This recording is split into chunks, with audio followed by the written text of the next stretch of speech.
Bonjour mes amis, je suis très ravi de vous revoir. Bonjour mes élèves, mes amis, vous me manquez beaucoup. On arrive à notre quatrième leçon. On arrive à notre quatrième leçon, oui. Très bien, j'espère que vous avez appris les expressions qu'on a vues ensemble lors des 3 dernières séances.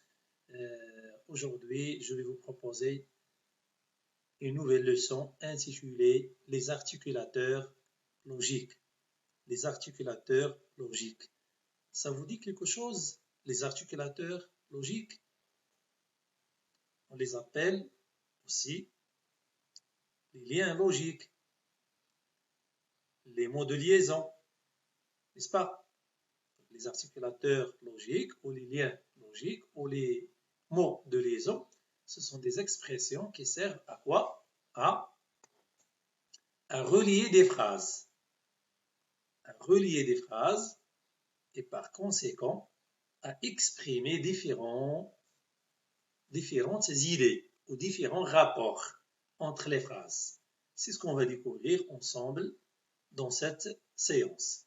Bien donc, très bien, je vous invite à observer le support page 92.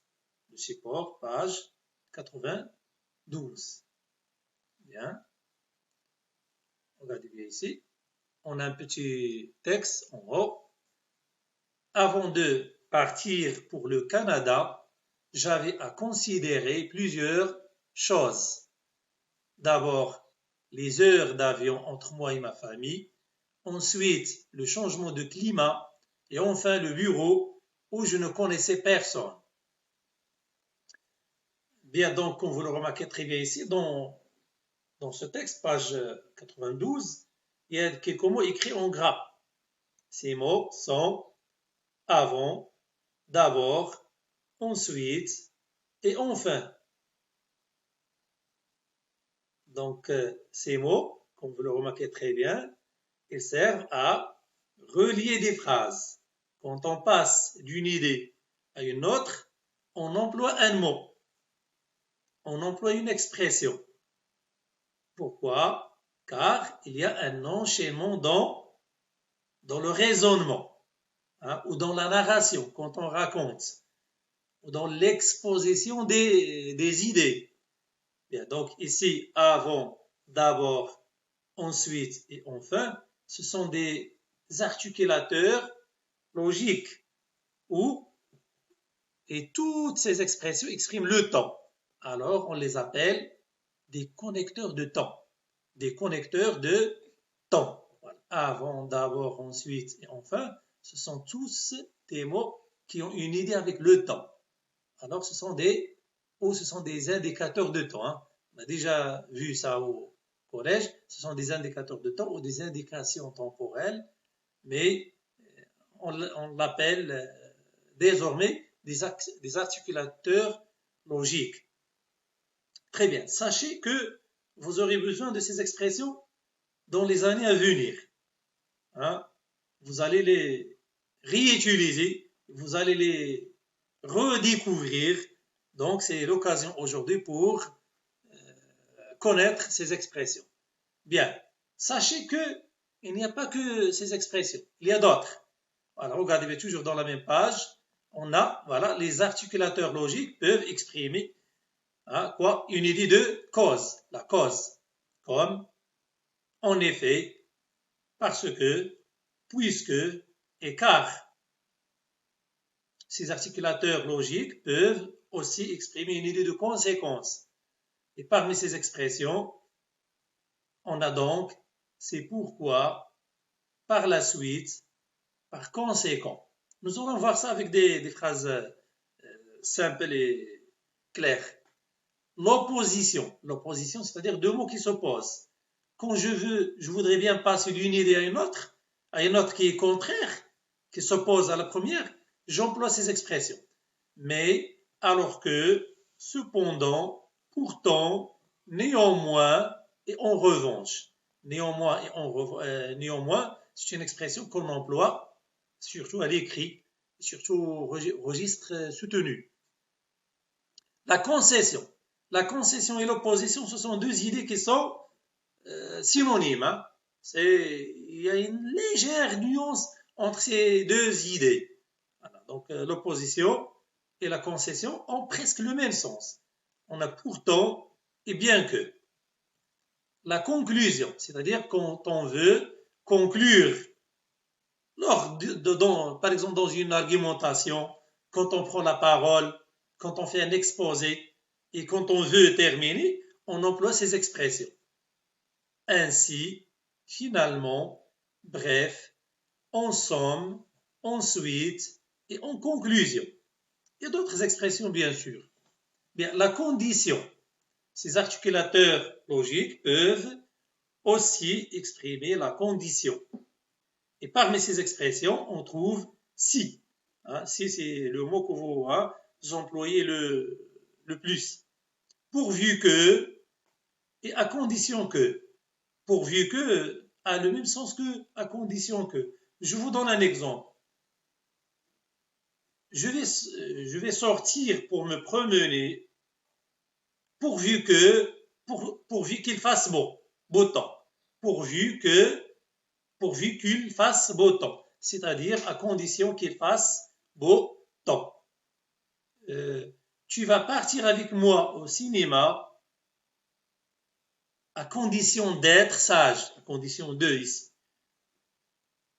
Je passerai te voir à condition que mes parents soient d'accord. Vous voyez, on a une idée de condition. Hein. Bien, et puis, les articulateurs logiques peuvent aussi exprimer une idée de l'addition. C'est-à-dire quand on va ajouter une idée sur une autre. Quand on veut ajouter un autre élément ou un autre exemple, voilà, on emploie ces expressions et, la conjonction de coordination et, ainsi que de plus, en outre. Et pour exprimer une idée de choix ou d'alternative, on peut employer ou bien, soit. Je vous donne un exemple.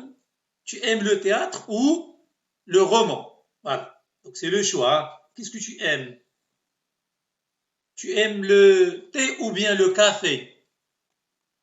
N'est-ce pas? Et dans une proposition parallèle, on peut employer soit. Par exemple, soit tu fais ton exercice, soit tu sors. Voilà, deux propositions en parallèle, mais on les a reliées par l'expression soit et soit. Très bien. Bravo.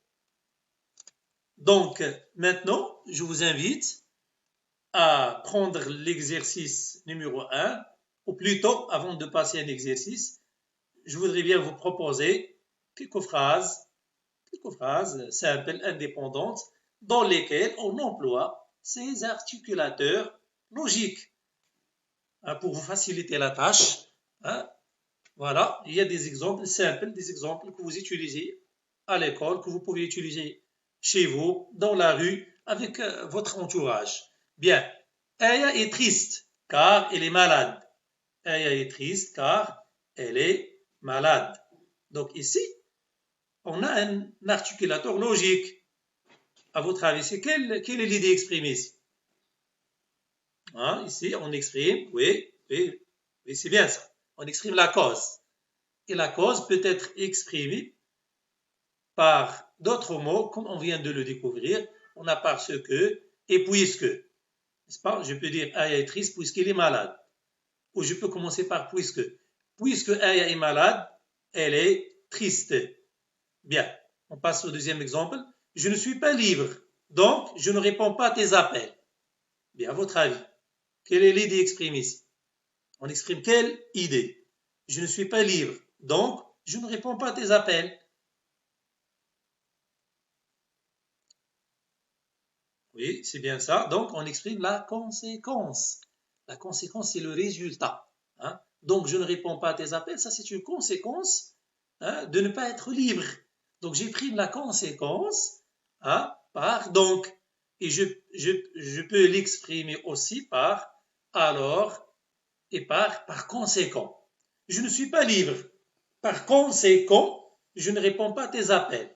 Faites très attention, certains élèves disent par conséquence. Non, par conséquent. Je ne suis pas libre, par conséquent, je ne réponds pas à tes appels. Il fait beau temps aujourd'hui. Par conséquent, je vais sortir un peu pour me promener. Cet exercice est facile. Par conséquent,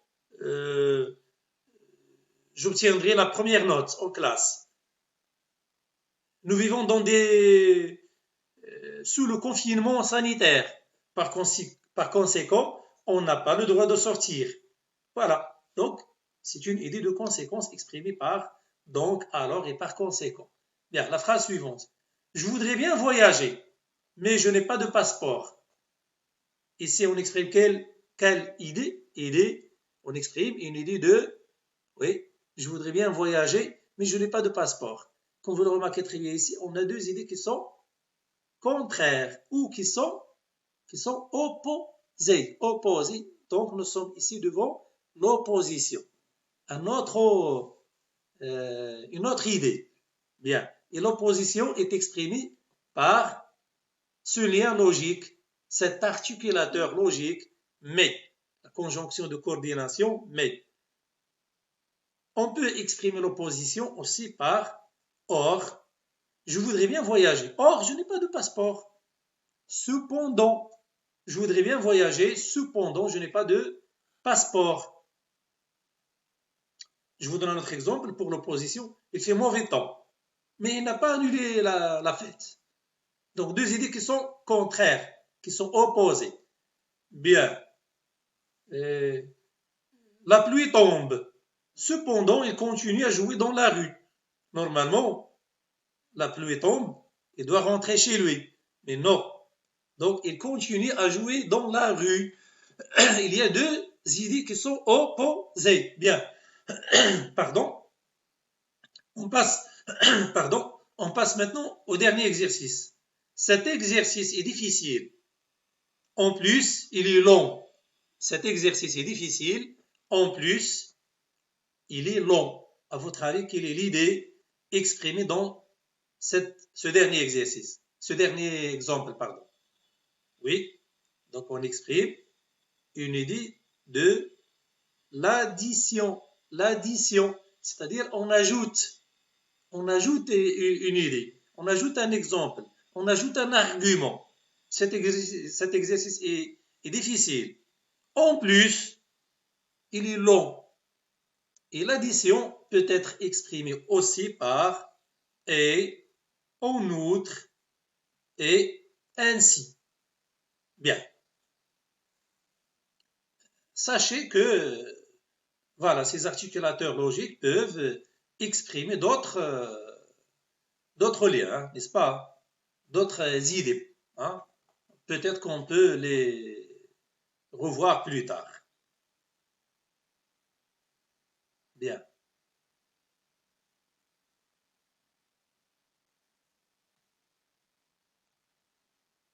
Bien, donc je vous invite à prendre la page 92 pour faire un exercice. Très bien, donc voilà, notre séance touche à sa fin. Cet exercice, vous allez le faire voilà, chez vous. Comme toujours, hein, vous allez employer la réponse. Voilà. Et je vais vérifier si vous avez bien acquis cette leçon. J'espère vous revoir dans la prochaine séance et à très bientôt.